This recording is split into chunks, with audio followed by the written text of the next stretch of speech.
السلام علیکم ورحمۃ اللہ وبرکاتہ نحمده ونصلي على رسوله الكريم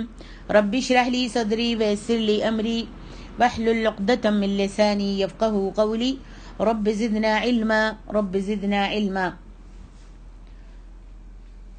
تفسیر سورۃ روم آیت نمبر 17 سے 27 تک بیان کرنے کی کوشش کروں گی۔ اعوذ باللہ من الشیطان الرجیم، فسبحان اللہ حین تمسون وحین تصبحون،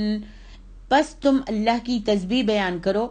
جب تم شام کرو اور جب تم صبح کرو۔ وَلَهُ الْحَمْدُ فِي السَّمَاوَاتِ وَالْأَرْضِ وَعَشِيًّا وَحِينَ تُظْهِرُونَ، اور آسمانوں اور زمین میں اسی کے لیے تمام حمد ہے، اور تسبیح کرو پچھلے پہر اور جب تم ظہر کے وقت میں داخل ہو۔ یخرج الحی من المیت ویخرج المیت من الحی ویحیی الارض بعد موتها وکذالک تخرجون،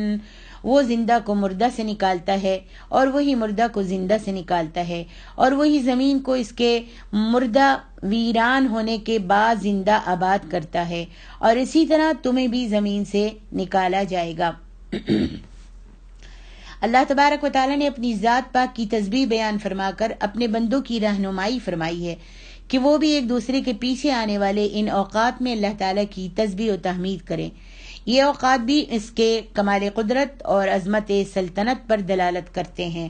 اوقات سے مراد ایک تو وقت شام ہے جب رات اپنے اندھیرے کے ساتھ چھا جاتی ہے، اور دوسرا وقت صبح ہے جب دن اپنے اجالے کے ساتھ جگمگا اٹھتا ہے۔ پھر تسبیح کی مناسبت سے تحمید کو بیان کرتے ہوئے فرمایا وَلَهُ الْحَمْدُ فِي السَّمَاوَاتِ وَالْأَرْضِ، اور آسمانوں اور زمین میں اسی کی تعریف ہے، یعنی آسمانوں اور زمین میں اس نے جو پیدا فرمایا ہے، جو بھی کچھ پیدا کیا ہے،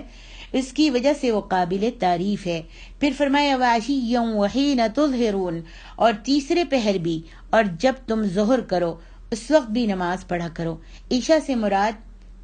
شدید تاریکی ہے، جبکہ ظہر شدید روشنی کا وقت ہے۔ پس پاک ہے وہ ذات جس نے تاریکی کو پیدا فرمایا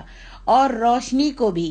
جو صبح کو رات کے اندھیرے سے پھاڑ کر نکالنے والا اور رات کو پرسکون بنانے والا ہے، جیسا کہ ارشاد ربانی ہے وَالنَّهَارِ إِذَا جَلَّاهَا وَاللَّيْلِ إِذَا يَغْشَاهَا سورۃ الشمس، اور قسم ہے دن کی جب وہ اس صورت کو ظاہر کر دے، اور رات کی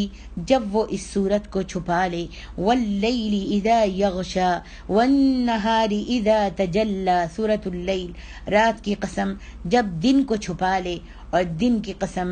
جب چمک اٹھے۔ اور فرمایا وَالضُّحَى وَاللَّيْلِ إِذَا سَجَا، چڑھے دن کی قسم اور رات کی جب وہ چھا جائے۔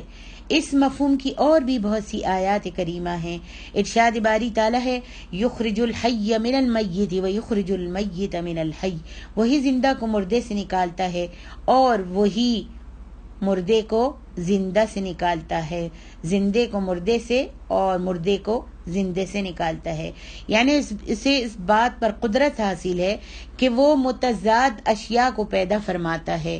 اور مذکورہ بالا اس آیات میں جن کا حوالہ دیا گیا ہے سب اسی اسلوب کی ہیں کہ ان میں اللہ تبارک و تعالی نے اشیاء اور ان کے ازداد کی تخلیق کا ذکر فرمایا ہے، تاکہ معلوم ہو کہ خالق کے بارے میں، اسے پیدا کرنے کے بارے میں، خلق کے بارے میں اسے کمال قدرت حاصل ہے، اس خالق کو اپنی پیدا کرنے کے بارے میں کمال قدرت حاصل ہے۔ اسی قبیل سے یہ بات بھی ہے کہ وہ ذات پاک اس بات پر قادر ہے کہ وہ نبات سے دانہ اور دانے سے نبات پیدا فرمائے، انڈے سے مرغی اور مرغی سے انڈا بنائے، انسان سے نطفہ اور نطفے سے انسان پیدا فرما دے، اور مومن سے کافر اور کافر سے مومن کو جود بخش دے۔ اللہ اکبر۔ ارشاد باری تعالیٰ ہے وَيُحْيِي الْأَرْضَ بَعْدَ مَوْتِهَا، اور وہی زمین کو اس کے مرنے کے بعد زندہ کرتا ہے۔ دوسرے مقام پر سورہ یاسین میں بھی اللہ تعالیٰ فرماتے ہیں وَآیَةٌ لَهُمُ الْأَرْضُ الْمَيْتَةُ أَحْيَيْنَاهَا وَأَخْرَجْنَا مِنْهَا حَبًّا فَمِنْهُ يَأْكُلُونَ وَجَعَلْنَا فِيهَا جَنَّاتٍ مِّن نَخِيلٍ وَأَعْنَابٍ وَفَجَّرْنَا فِيهَا مِنَ الْعُيُونِ، اور ایک نشانی ان کے لیے مردہ زمین ہے ہے کہ ہم نے اس کو زندہ کیا اور اس میں سے اناج بھی اگایا، پھر یہ اس میں سے کھاتے ہیں، اور ہم نے اس میں کھجوروں اور انگوروں کے کئی باغ پیدا کیے، اور اس میں چشمے بھی اللہ تبارک و تعالی نے جاری کر دیے۔ اللہ اکبر۔ پھر ان سے پانی اتارتے ہیں، پھر اس میں سے، اس بارش سے ہر طرح کے پھل پیدا کرتے ہیں، اسی طرح ہم مردوں کو زمین سے زندہ کر کے باہر نکال لیں گے۔ یہ آیات اس لیے بیان کی جاتی ہیں تاکہ تم نصیحت پکڑو، اسی لیے فرمایا کذالک تخرجون، اور اسی طرح تم دوبارہ زمین میں سے نکالے جاؤ گے۔ آگے ارشاد ربانی ہے وَمِنْ آيَاتِهِ أَنْ خَلَقَكُم مِّن تُرَابٍ ثُمَّ إِذَا أَنْتُمْ بَشَرٌ تَنْتَشِرُونَ، اور یہ اس کی نشانیوں میں سے ہے کہ اس نے تمہیں مٹی سے پیدا کیا، پھر اب تم بشر ہو جو ہر طرف پھیل رہے ہو۔ وَمِنْ آيَاتِهِ أَنْ خَلَقَ لَكُم مِّنْ أَنفُسِكُمْ أَزْوَاجًا لِتَسْكُنُوا إِلَيْهَا وَجَعَلَ بَيْنَكُم مَّوَدَّةً وَرَحْمَةً إِنَّ فِي ذَلِكَ لَآيَاتٍ لِقَوْمٍ يَتَفَكَّرُونَ، اور یہ بھی اس کی نشانیوں میں سے ہے کہ اس نے تمہارے لیے تمہاری ہی جن سے بیویاں پیدا کی تاکہ تم ان سے سکون حاصل کرو، اور اس نے تمہارے درمیان محبت اور رحمت پیدا کر دی۔ بلا شبہ اس میں ان لوگوں کے لیے عظیم نشانیاں ہیں جو غور و فکر کرتے ہیں۔ ارشاد باری تعالیٰ ہے وَمِنْ آیَاتِهِ، اور اس کے نشانات اور تصرفات میں سے ہے، جو اس کی عظمت اور کمال قدرت کی دلیل ہے کہ اس نے تمہارے باپ حضرت آدم علیہ السلام کو مٹی سے پیدا کیا تھا۔ ثم اذا انتم بشر تنتشرون، پھر اب تم انسان ہو کر جا بجا پھیلتے چلے جا رہے ہو، یعنی تمہاری اصل مٹی اور حقیر پانی ہے، پھر اس سے صورت بنائی گئی، اور وہ اس طرح کہ پہلے لوتھڑا، پھر بوٹی بنی، پھر اس میں ایسی ہڈیاں بن گئیں جن کی شکل انسان کی شکل جیسی تھی، پھر ان ہڈیوں پر اللہ تعالیٰ نے گوشت چڑھا دیا، پھر اس میں روح پھونک دی، اور وہ سننے اور دیکھنے والا انسان بن گیا۔ پھر وہ اپنی ماں کے پیٹ سے باہر آیا کہ چھوٹا سا بچہ تھا جس کی قوت اور حرکت بہت ہی ضعیف تھی، پھر جیسے جیسے اس کی عمر بڑھتی گئی اس کی قوت و حرکت مکمل ہوتی چلی گئی، حتیٰ کہ وہ اس حال کو پہنچ جاتا ہے کہ شہر اور قلعے بنانے لگتا ہے اور اطراف و اکناف عالم میں سفر کرنے لگتا ہے، حتیٰ کہ سفر کے لیے دریاؤں اور سمندروں کی موجوں پر سوار ہونے لگتا ہے، پھر پوری دنیا میں گھومنے پھرنے لگتا ہے اور ادھر سے ادھر مال جمع کرنے لگ جاتا ہے، پھر اس میں غور و فکر، سوچ و بچار اور علم و رائے کی پختگی بھی ہو جاتی ہے، جسے ہر انسان دنیا اور آخرت کے امور میں اپنے اپنے انداز سے کام میں لاتا ہے۔ پس پاک ہے وہ ذات جس نے ان کو وجود بخشا، زمین میں بسایا، تمام مظاہر قدرت کو ان کے تابع فرمان کر دیا، اور انہیں رزق کمانے اور دولت حاصل کرنے کے لیے مختلف فنون سکھا دیے، پھر علم و فکر، حسن و قبح، دولت مندی فقیری، سعادت مندی بدبختی کے اعتبار سے ان کو ایک دوسرے سے مختلف بنا دیا۔ اسی لیے اس اللہ تعالیٰ نے ارشاد فرمایا وَمِنْ آيَاتِهِ أَنْ خَلَقَكُم مِّن تُرَابٍ ثُمَّ إِذَا أَنْتُمْ بَشَرٌ تَنْتَشِرُونَ، اور اس کے نشانات اور تصرفات میں سے ہے کہ اس نے تمہیں مٹی سے پیدا کیا، پھر اب تم انسان ہو کر جا بجا پھیلتے چلے جا رہے ہو۔ اللہ اکبر۔ امام احمد رحمۃ اللہ علیہ نے حضرت ابو موسیٰ اشعری کی روایت کو بیان کیا ہے کہ نبی علیہ الصلوۃ والسلام نے فرمایا ان اللہ عز وجل خلق آدم من قبضة قبضها من جميع الارض فجاء بنو آدم على قدر الارض جاء منهم الابيض والابيض والاحمر والاسود وبين ذلك والخبيث والطيب والسهل والحزن وبين ذلك۔ بے شک اللہ تبارک و تعالیٰ نے آدم علیہ الصلوۃ والسلام کو مٹی کی ایک مٹھی سے پیدا فرمایا جسے تمام زمین سے لیا گیا تھا، تو انسان زمین کے مطابق پیدا ہوئے ہیں، ان میں سے بعض کا رنگ سفید ہے، بعض کا رنگ سرخ ہے، بعض کا رنگ سیاہ ہے اور بعض کا اس کے درمیان ہے۔ اسی طرح بعض ان میں سے ناپاک ہیں اور بعض پاک ہیں، بعض نرم مزاج ہیں اور بعض سخت مزاج ہیں اور کچھ اس کے درمیان ہیں۔ اسے امام ابو داؤد اور ترمذی نے روایت کیا ہے اور امام ترمذی نے اس حدیث کو حسن صحیح بھی قرار دیا ہے۔ آگے ارشاد ربانی ہے وَمِنْ آيَاتِهِ خَلْقُ السَّمَاوَاتِ وَالْأَرْضِ،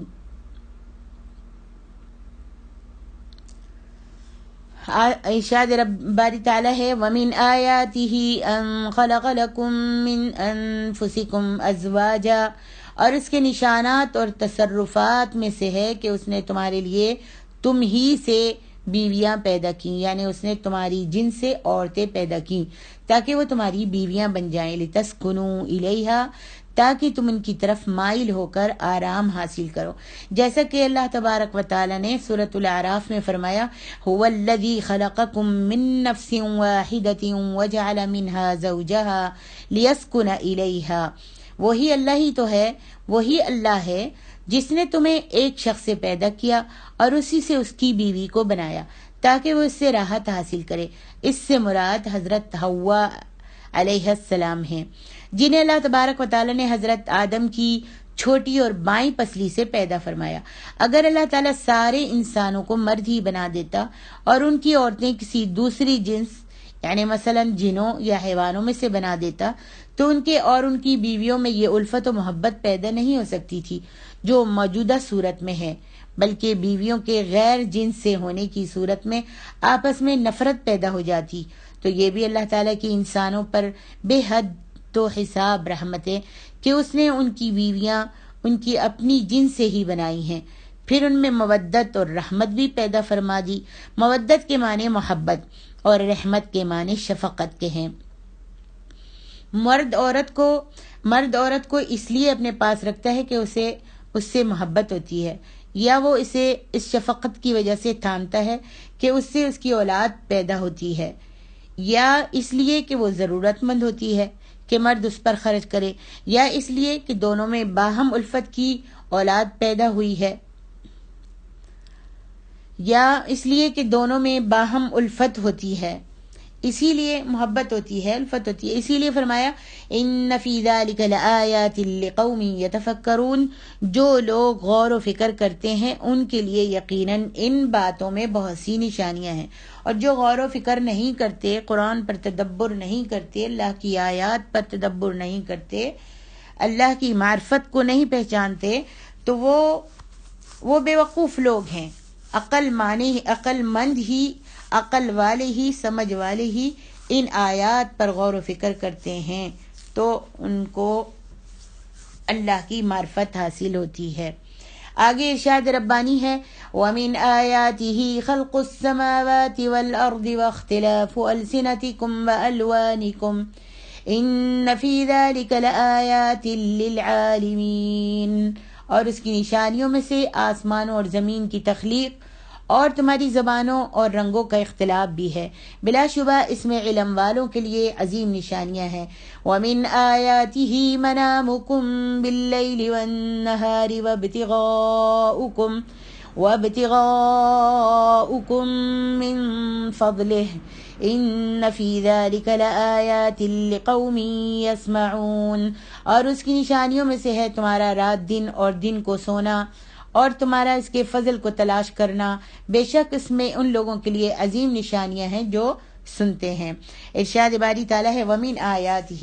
اور اسی کے نشانات اور تصرفات میں سے ہے جو اس کی عظیم قدرت پر دلالت کرتے ہیں۔ خلق السماوات والارض، آسمانوں اور زمین کو پیدا کرنا، یعنی بلند و بالا، وسیع و عریض، صاف و شفاف آسمانوں، ان کے کواکب و نجوم، ستاروں اور سیاروں کی روشنی، زمین اور اس کی پستی اور کثافت، پھر اس کے پہاڑوں، وادیوں، دریاؤں، سمندروں، جنگلوں، حیوانوں اور درختوں کے پیدا کرنے میں بھی اس کی عظیم قدرت کی نشانیاں ہیں۔ واختلاف السنتکم والوانکم، اور تمہاری زبانوں اور رنگوں کا جدا جدا ہونا، یعنی تمہاری زبانیں الگ الگ ہیں، رنگ الگ الگ ہیں، کچھ لوگ عربی بولتے ہیں، کچھ لوگ حبشی ہیں، کچھ لوگ ترکی ہیں، کچھ انڈونیشی ہیں، یعنی طرح طرح کی مختلف اللہ تبارک و تعالی نے زمین رنگ بنائے ہیں، کلر بنائے ہیں، بولیاں بنائی ہیں اور قبائل بنائے ہیں. اللہ اکبر. ہر چہرے کو اپنے اسلوب و انداز سے اللہ تبارک و تعالی نے بنایا ہے جو کسی دوسرے چہرے کے مشابہ نہیں ہے. اگر کچھ لوگ خوبصورتی یا بدصورتی کے کسی ایک وصف میں موافق ہو بھی جائیں تو یقیناً اس کی دوسری صفات و خصوصیات کے اعتبار سے ان میں سے ہر ایک دوسرے سے مختلف ہوتا ہے. ان فی ذلک لآیات للعالمین ومن آیاتہ منامکم باللیل والنہار وابتغاؤکم من فضلہ. اہل دانش کے لیے یقیناً ان باتوں میں بہت ساری نشانیاں ہیں اور اس کے نشانات اور تصرفات میں سے تمہارا رات اور دن میں سونا اور اس کے فضل سے حصہ تلاش کرنا یعنی معاش تلاش کرنا بھی ہے. یعنی اللہ تعالیٰ کی نشانیوں میں سے یہ بھی ہے کہ اس نے تم میں سونے کی صفت پیدا فرما دی ہے کہ رات یا دن میں سو جاتے ہو اور نیند سے تمہیں راحت و سکون حاصل ہوتا ہے اور اکتاہٹ و تھکاوٹ جو ہے دور ہو جاتی ہے. پھر اس نے تمہیں توفیق عطا فرمائی کہ خصوصاً دن کے وقت تم زمین میں پھیل جاتے ہو، حصول رزق کے معاش کے اسباب کو تلاش کرتے ہو اور سفر بھی کرتے ہو، اور یہ صورت نیند کی صورت سے مختلف ہے. ان فی ذلک لآیات لقوم یسمعون. جو لوگ سنتے ہیں ان کے لیے ان باتوں میں یقیناً بہت سی نشانیاں ہیں. آگے ارشاد ربانی ہے وَمِنْ آیَاتِهِ يُرِيكُمُ الْبَرْقَ خَوْفًا وَطَمَعًا وَيُنَزِّلُ مِنَ السَّمَاءِ مَاءً فَيُحْيِي بِهِ الْأَرْضَ بعد موتها ان فی ذلک لآیات لقوم یعقلون. اور یہ بھی اس کی نشانیوں میں سے ہے کہ وہ تمہیں ڈرانے اور امید دلانے کے لیے بجلی دکھاتا ہے اور وہ آسمان سے پانی نازل کرتا ہے، پھر اس سے زمین کے مردہ ہو جانے کے بعد اسے زندہ کرتا ہے. بلا شبہ اس میں ان لوگوں کے لیے عظیم نشانیاں ہیں جو عقل رکھتے ہیں. وَمِنْ آيَاتِهِ أَن تَقُومَ السَّمَاءُ وَالْأَرْضُ بِأَمْرِهِ ثُمَّ إِذَا دَعَاكُمْ دَعْوَةً مِّنَ الْأَرْضِ إِذَا أَنْتُمْ تُخْرِجُونَ. اور یہ بھی اس کی نشانیوں میں سے ہے کہ آسمان اور زمین اس کے حکم سے قائم ہے. پھر جب وہ تمہیں زمین میں سے ایک ہی بار پکارے گا تو تم یکایک باہر نکل آؤ گے. ارشاد باری تعالیٰ ہے وَمِنْ آیَاتِهِ. اور اسی کے نشانات و تصرفات میں سے ہے جو اس کی عظمت پر دلالت کرتے ہیں. یُریکُمُ الْبَرْقَ خَوْفًا وَطَمَعًا. وہ تم کو خوف اور امید دلانے کے لیے بجلی دکھاتا ہے. یعنی کبھی تو تم بجلی کے بعد برسنے والی تباہ کن بارشوں اور نقصان پہنچانے والی کڑک سے ڈرتے ہو، اور کبھی بجلی کی چمک سے تم یہ امید کرنے لگ جاتے ہو کہ اس کے بعد وہ بارش برسے گی جس کی تم کو ضرورت ہے. سبحان اللہ. اسی لیے فرمایا وَيُنَزِّلُ مِنَ السَّمَاءِ مَاءً فَيُحْيِي بِهِ الْأَرْضَ بَعْدَ مَوْتِهَا. اور وہ آسمان سے پانی اتارتا یعنی بارش برساتا ہے، پھر اس پانی کے ذریعے اس بارش کے ذریعے سے زمین کو اس کے مر جانے کے بعد زندہ و شاداب کر دیتا ہے. یعنی اس کے بعد جب کہ زمین خشک ہو جاتی ہے، اس میں نباتات تھی نہ کچھ، اس کے علاوہ کچھ بھی نہیں اگتا تھا، پھر جب بارش کا پانی آتا ہے تو اہتزت وربت وانبتت من کل زوج بہیج سورۃ الحج، وہ شاداب ہو جاتی ہے اور ابھرنے لگتی ہے اور طرح طرح کی بارونق چیزیں اگاتی ہے. اس میں عبرت بھی ہے اور آخرت اور قیامت کے وقوع پذیر ہونے کی واضح دلیل بھی ہے. اسی لیے فرمایا ان فی ذلک لآیات لقوم یعقلون. بلا شبہ عقل والوں کے لیے ان باتوں میں بہت سی نشانیاں ہیں. پھر فرمایا وَمِنْ آیَاتِهِ أَن تَقُومَ السَّمَاءُ وَالْأَرْضُ بِأَمْرِهِ. اور اسی کے نشانات اور تصرفات میں سے ہے کہ آسمان اور زمین اس کے حکم سے قائم ہے. جیسا کہ فرمایا وَيُمْسِكُ السَّمَاءَ أَن تَقَعَ عَلَى الْأَرْضِ إِلَّا بِإِذْنِهِ سورۃ الحج. اور وہ آسمان کو تھامے رہتا ہے کہ زمین پر نہ گر جائے مگر اس کے حکم سے. فرمایا ان اللہ یمسک السماوات والارض ان تزولا سورۃ فاطر. اور اللہ ہی آسمانوں اور زمین کو تھامے رکھتا ہے کہ کہیں ہٹ نہ جائیں.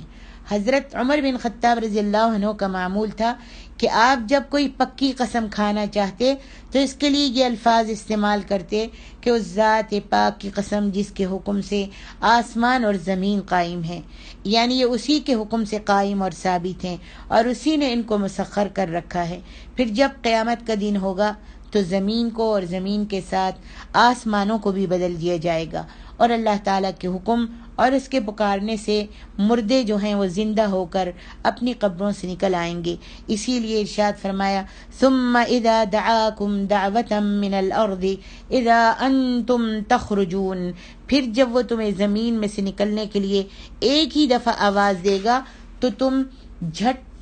فوراً جھٹ پٹ نکل آؤ گے۔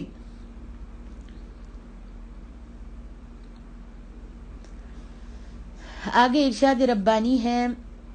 وَلَهُ مَن فِي السَّمَاوَاتِ وَالْأَرْضِ كُلٌّ لَهُ قَانِتُونَ،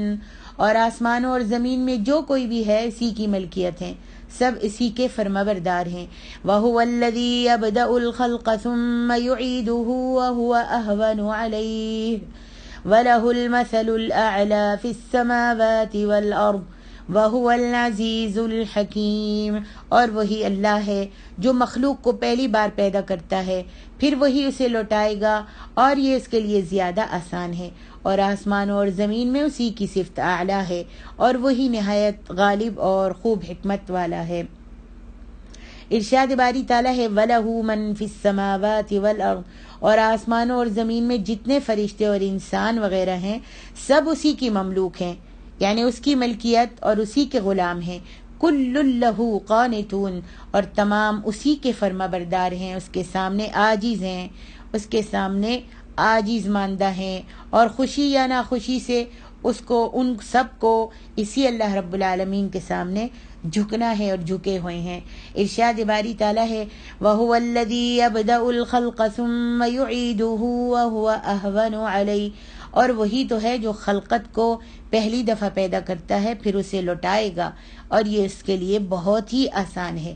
ابن ابو طلحہ نے حضرت ابن عباس رضی اللہ عنہما سے روایت کیا ہے کہ احونوں کے معنی ہیں یہ اس کو بہت ہی زیادہ آسان ہے۔ مجاہد فرماتے ہیں کہ دوبارہ پیدا کرنا اسے پہلی دفعہ پیدا کرنے سے زیادہ آسان ہے، جبکہ پہلی دفعہ پیدا کرنا، پہلی دفعہ کسی چیز کا بنانا مشکل ہوتا ہے، لیکن جب دوسری دفعہ انسان بناتا ہے تو اس کے لیے آسان ہو جاتا ہے۔ اللہ تبارک و تعالی نے جب پہلی مرتبہ اتنی مشکل خلقت کو اور زمین و آسمان کو اور پورے جہان کو بنا دیا تو اس کے لیے دوبارہ موت دے کر انسان کو دوبارہ زندہ کرنا کیا مشکل ہے، جبکہ پہلی دفعہ پیدا کرنا بھی اس کے لیے بہت ہی آسان ہے۔ اکرمہ اور دیگر مفسرین نے بھی اسی طرح سے کہا ہے، اور امام بخاری رحمۃ اللہ علیہ نے حضرت ابو ہریرہ رضی اللہ عنہ سے روایت کیا ہے کہ نبی علیہ الصلاۃ والسلام نے فرمایا قال اللہ تعالی کذبنی ابن آدم ولم يكن له ذلك وشتمني ولم يكن له ذلك فأما تكذيبه إياي فقوله لن يعيدني كما بدأني وليس أول الخلق بأهون علي من إعادته وأما شتمه إياي فقوله اتخذ الله ولدا وأنا الأحد الصمد لم ألد ولم أولد ولم يكن له كفوا أحد۔ اللہ تعالیٰ ارشاد فرماتا ہے کہ ابن آدم نے میری تکذیب کی، حالانکہ یہ بات بالکل اسے زیب نہیں دیتی تھی، اس نے مجھ کو گالی دی حالانکہ یہ بات بھی اسے زیب نہیں دیتی تھی۔ اس کا میری تکذیب کرنا، اس کا یہ کہنا ہے، اس کا میری تکذیب کرنا یہ کہنا ہے، وہ یہ کہتا ہے کہ وہ اللہ تعالیٰ ہرگز مجھے اس طرح دوبارہ پیدا نہیں کر سکے گا جس طرح اس نے مجھے پہلی بار پیدا کیا تھا، حالانکہ پہلی دفعہ پیدا کرنا اسے دوبارہ پیدا کرنے کی نسبت زیادہ آسان تو نہیں ہے، اور اس کا مجھے گالی دینا یہ ہے کہ وہ کہتا ہے کہ اللہ تعالیٰ کی اولاد ہے، اللہ نے اولاد بنائی ہے، حالانکہ میں ایک اور بے نیاز ہوں، میں ایک اور بے نیاز ہوں، نہ کسی کا باپ ہوں، نہ کسی کا بیٹا ہوں، اور نہ کوئی میرا ہمسر ہے۔ صحیح البخاری۔ ارشاد باری تعالیٰ ہے وَلَهُ الْمَثَلُ الْأَعْلَى فِي السَّمَاوَاتِ وَالْأَرْضِ، اور آسمانوں اور زمین میں سب سے اونچی صفت اسی کے لیے ہے۔ علی بن ابو طلحہ نے حضرت ابن عباس سے روایت کیا ہے کہ یہ آیت کریمہ حسب ذیل آیت کی طرح ہے، لیس کمثلہ شیء، سورۃ الشورى، اس جیسی کوئی چیز ہے ہی نہیں۔ امام قتادہ کہتے ہیں کہ اس کی مثل یعنی صفت اور شان یہ ہے کہ اس کے سوا کوئی معبود نہیں اور نہ کوئی پروردگار ہے۔